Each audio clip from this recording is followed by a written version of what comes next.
Welcome back to another Charlotte Legacy League where we have Cephalid Breakfast versus Red Green Initiative. Charlie's going to be on the play keeping 6 here. Zach kept 7. We'll see Charlie lead off with a Tundra and pass it on over to Zach. So, got a Force of Will, a Brainstorm, a Daze, and I believe, an Urza Saga in my hand. So that's going to lead off with a Once Upon a Time. It's probably been a good time to brainstorm and then maybe daze that, just knowing that everything that uh, initiative does is for a point, and that definitely would have been a great one to do, just because he found the Cavern of Souls, so that makes it my counterspell's basically worthless. He's going to name Human off of that. And then we'll see him cast a Chrome Mox here. Looks like he has an Undermountain Adventurer, a Minskimbu, a Magus of the Moon, a Simian Spirit Guide. We're going to see me brainstorm here. Maybe worth dazing here too, just to slow him down a turn. But it is what it is. And I think I'm going to choose to Force Will this, thinking that they would slow him down, not having that additional mana. And it kind of does, because it keeps him off of like a turn 1 Minskimbu or something along those lines. What it doesn't do is keep him off of a turn 1 Magus of the Moon, with me holding a whole bunch of lands in my hand and no way to cast my Ponder. I'll continue to take a beat down from this Magus of the Moon and draw more lands. It's a really fun and interesting game when this happens. You got to think a lot and just kind of hope. And the nice thing is, I did put the basic island on the bottom of my library in lieu of anything else. That's me just contemplating my life while I'm looking at my hand and not being able to cast any spells. Steadily getting my ass handed to me by a Magus of the Moon. I would like to note, though, we did get a new League playmat, so it looks really good. And that's kind of fun. And we actually have the correct tokens this time. And I'm just blathering on because this game is the most uninteresting thing ever. Sorry you'll have to sit through this a little bit longer. But I also forgot to speed this up. So we're playing at literally normal pace here, which makes it even worse. So, yeah. We're going to see him discard 2 cards and draw 2 more off of the Kiki Jiki Fable of the Mirror Breaker. We'll see him attack for 4 here. Thank God we're 4 life closer to this game being over. He'll make a treasure here. He's going to have all the fucking spirit guides that he could ever want. And now he's going to play a Caves of Chaos Adventurer. We'll get his initiative out and his Undercity. And then he'll go get a basic land. I wish I had a basic land. To note, this Cephalid Breakfast deck doesn't play any removal in the main, because it hopes to just, win. But sometimes it be like that. I'm debating, yep, that's it. If you've been enjoying our content, please be sure to like, subscribe, and leave a comment below.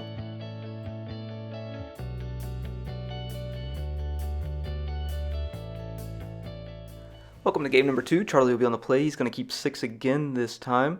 The game has been sped up to move a little bit quicker. We're going to lead off with the Nomads and Core on a Tundra. We fear no Magus of the Moon in this deck. Also couldn't get it anyway because I played a Misty Rainforest and not the Flooded Strand. I promised that was the plan because I believe... I don't know what I was thinking, but I did draw a Brainstorm, and I'm going to attack for 1 and go get a Stoneforge Mystic. I'm a man on a mission here, trying to lock this game up quickly and kick the shit out of him.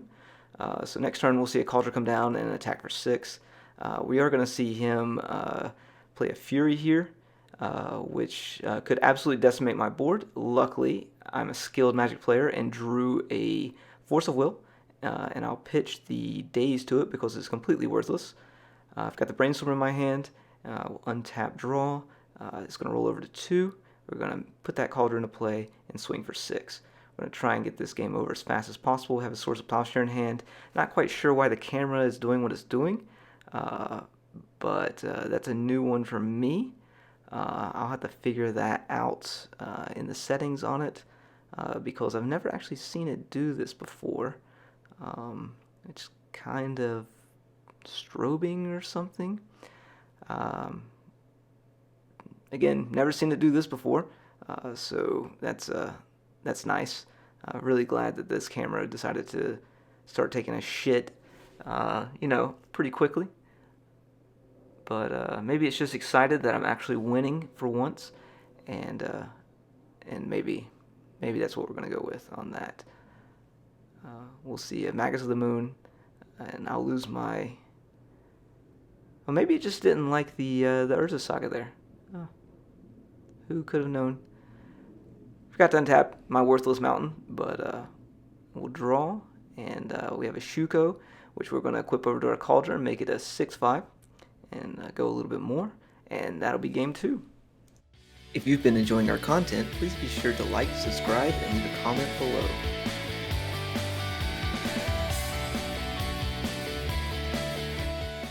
Welcome to game 3. Charlie will keep 6, Zach kept 7, and Zach will be on the play. We'll see him lead off with an Ancient Tomb. I do have a Force of Will in my hand, so I can counter anything that doesn't come off of a Cavern of Souls, which I will very quickly counterspell that Undermountain Adventurer, just to try and get some kind of a figure hold on this game. We're going to use a Misty to go get, I believe, a basic island here. That way I can go get a basic plains off of the Flooded Strand that I have in my hand. And we do fear the Magus of the Moon, since we saw 2 games in a row fairly quickly. And then Ponder, Brainstorm Narcomoeba with a Thassa's Oracle. Not Thassa's Oracle, but a Narcomoeba. Thassa's Oracle, I believe, is in my hand. Yes, it is. So I can Force of Will one more time and lose my combo win.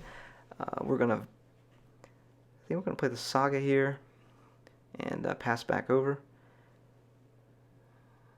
Zach plays the Taiga. Another Spirit Guide, or maybe not. He's gonna play the Chrono Mox, put the Spirit Guide underneath it. That's smart play.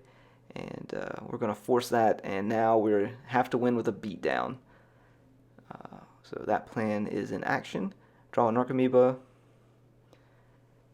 Let's make sure life totals are correct. Roll Saga up to 2. Play the Flooded Strand instead, so I can go get a basic plains in case Magus of the Moon comes out here. Third Undermountain Adventure from Zach. So the initiative has begun. It's not great, but while he's doing that, I'm going to go fetch my basic plains and make a construct here. So got a big whopping 1/1 construct on the board, and to stare down this 3/4 Undermountain Adventure that also has vigilance as well. So that is absolutely fantastic, because I can't even attack through it to try and gain the initiative. We'll see that roll up to 3. I'll make another construct and draw a card. Nope.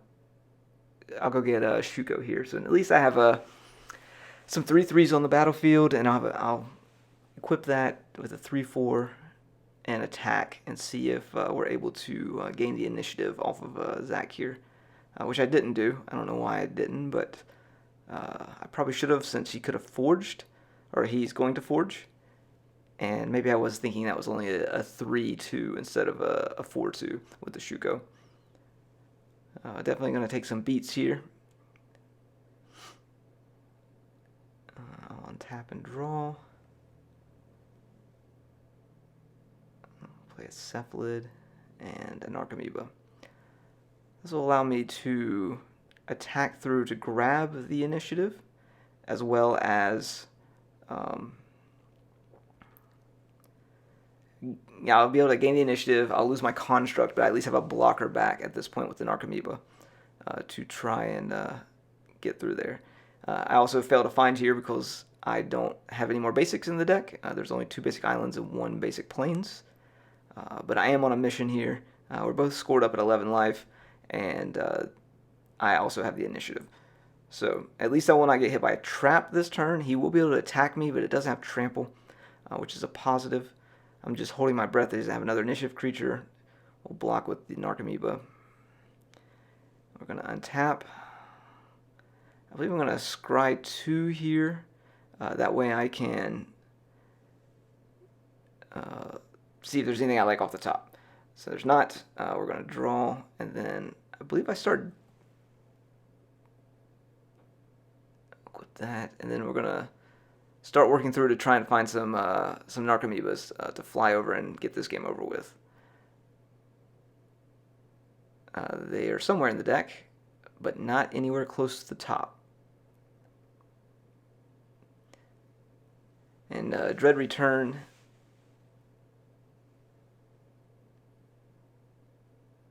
It doesn't. Well, it could work now. And he's gonna Fairy Macabre, my Narcomoeba, and my Cabal Therapy. Understandable. So we're gonna keep going to see if we can find another Narcomoeba. There's the Dread Return. My Cauldra. It's like, Jesus Christ, where are these?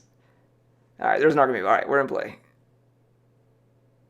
So the nice thing here is we're going to equip back over to the Construct, and we'll pass back over to Zach.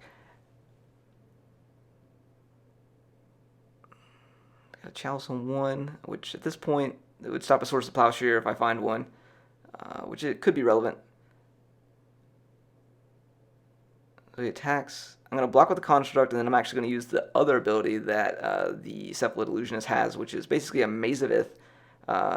Takes no or receives no combat damage. I will make a treasure token and draw, which is going to be a Teferi 3, which is very nice.